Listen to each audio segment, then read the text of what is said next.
This is Marie, mountain girl from France. She's got the most honest and open heart of anybody I know. This is our beautiful 5-month-old baby boy, Eli. He spent now half his life on a sailing boat. This is me, Vernon, half Kiwi, half Swiss. Grew up on the beach, lived most of my life in the mountains. Done a lot of dumb stuff and I'm still here to talk about it. Together we live on our Crowther Windspeed 39. She's a good safe ship, gets us along fast and gives us plenty of space to move. This year we're sailing around Sulawesi, Indonesia.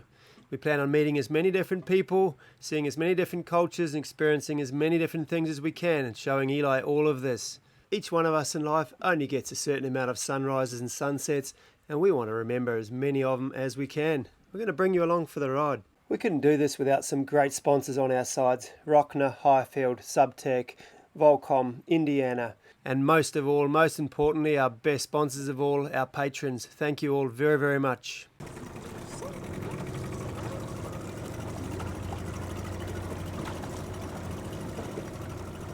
Now Gili Air is just a pretty small little island right off the coast of Lombok. There's 3 islands there, Gili Air, Gili Meno and Gili T. Gili means island and air means water. Now although it is close to the mainland, everything has to be brought over in these little wooden boats and there's 2,000 or 3,000 tourists arrive and leave per day from this island, so it's a lot of food and alcohol and general goods. Like there's a lot of restaurants, a lot of bars, a lot of party stuff and all construction materials, so gravel and cement and iron, reinforcing iron and roofing tiles, everything you imagine is brought over. There's not a barge, a drive on, drive off. On the island itself there is no motorized transport, so there's only horses and carts, bicycles, and in the last few years some electric scooters have been allowed. But basically everything gets loaded off the boats onto a horse and cart and distributed around the island. It's pretty crazy, but it's really, really cool not to have any traffic. The little Lombok ponies have bells and decorations all over them, and the owners take quite good care of them, sometimes giving them little haircuts and things like that to make them stand out from the others. And the island is just full of these little bells and clip-clop of horses cruising around. It's very, very cool. What I also find pretty cool on a tourist island like this, there are still locals that do traditional things like net fixing and fishing and woodworking and all that sort of stuff. That's really nice too. First of all, we took some cash out. When we will be far away from cities and touristic areas, it will be only possible to pay by cash. The island is Muslim, but tolerates pretty well the Westerner's outfit, so you can find a lot of boutiques with nice selection of dresses and beachwear. Even if I would love to add some dresses to my collection, I know that most of these clothes would be not really wearable where we will go. They would be not practical or just not covering me enough, and it would be unrespectful for the locals. Coffee can be found absolutely everywhere in Indonesia, but the proper flat white with a carrot cake is rare. As it was really hot that day, we decided to go to a bar with a swimming pool to enjoy a cold beverage. Eli's first swim in fresh water, and I think he loved it. Who would not love a cold swimming pool with a view on turquoise ocean and green mountains?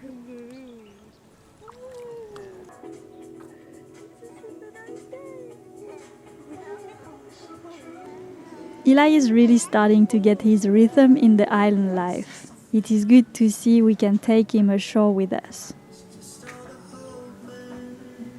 For you too? It's cold, huh?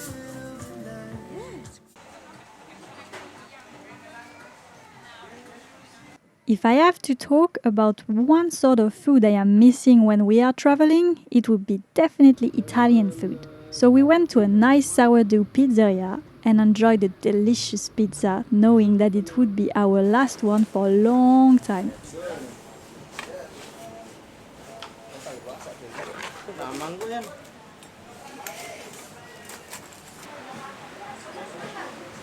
Eli was so exhausted by the swimming that he slept in the carrier during the whole lunch.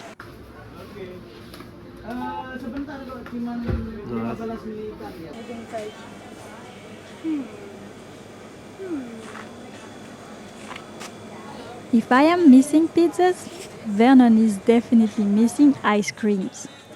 He loves ice cream so much. So for the dessert, we went to a nice gelataria.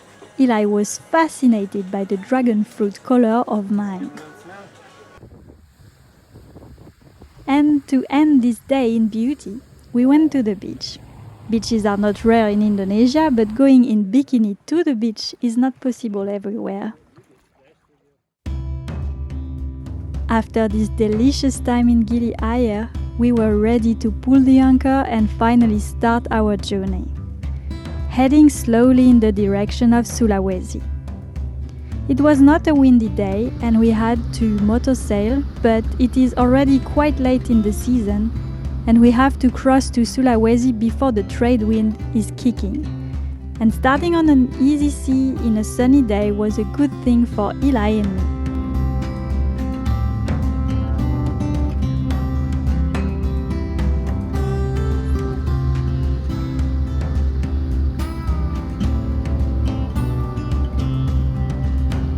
One good thing about the cat is, as we are not healing, I can fill up the bathtub of Eli with seawater and give him a little swim to cool him down on a hot day like this, while we are sailing.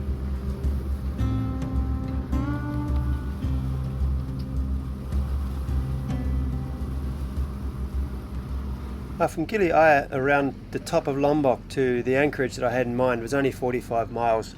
I timed the tides right that I would sort of have the current with me most of the way, and yeah, as Marie said, very easy passage around the corner. This is an anchorage I've been to before in Schiehallion. It's a bit of a dog leg sort of through the reef to get in there, but once you're in, it's nice, 7-8 meters in mud. And we left the track on the plotter so we could get out if necessary at night, but yeah, beautiful little place to stop after our first long passage. As you're probably starting to realise, Eli is just a water baby, loves the salt water, loves being in the ocean, but even in his bath with salt water, he loves that too. It's cool. Yeah. You can see here his emotions are starting to grow. He's very busy, very concentrated, to being very happy and reacting to Mummy's smiles. It's pretty cool to see the changes.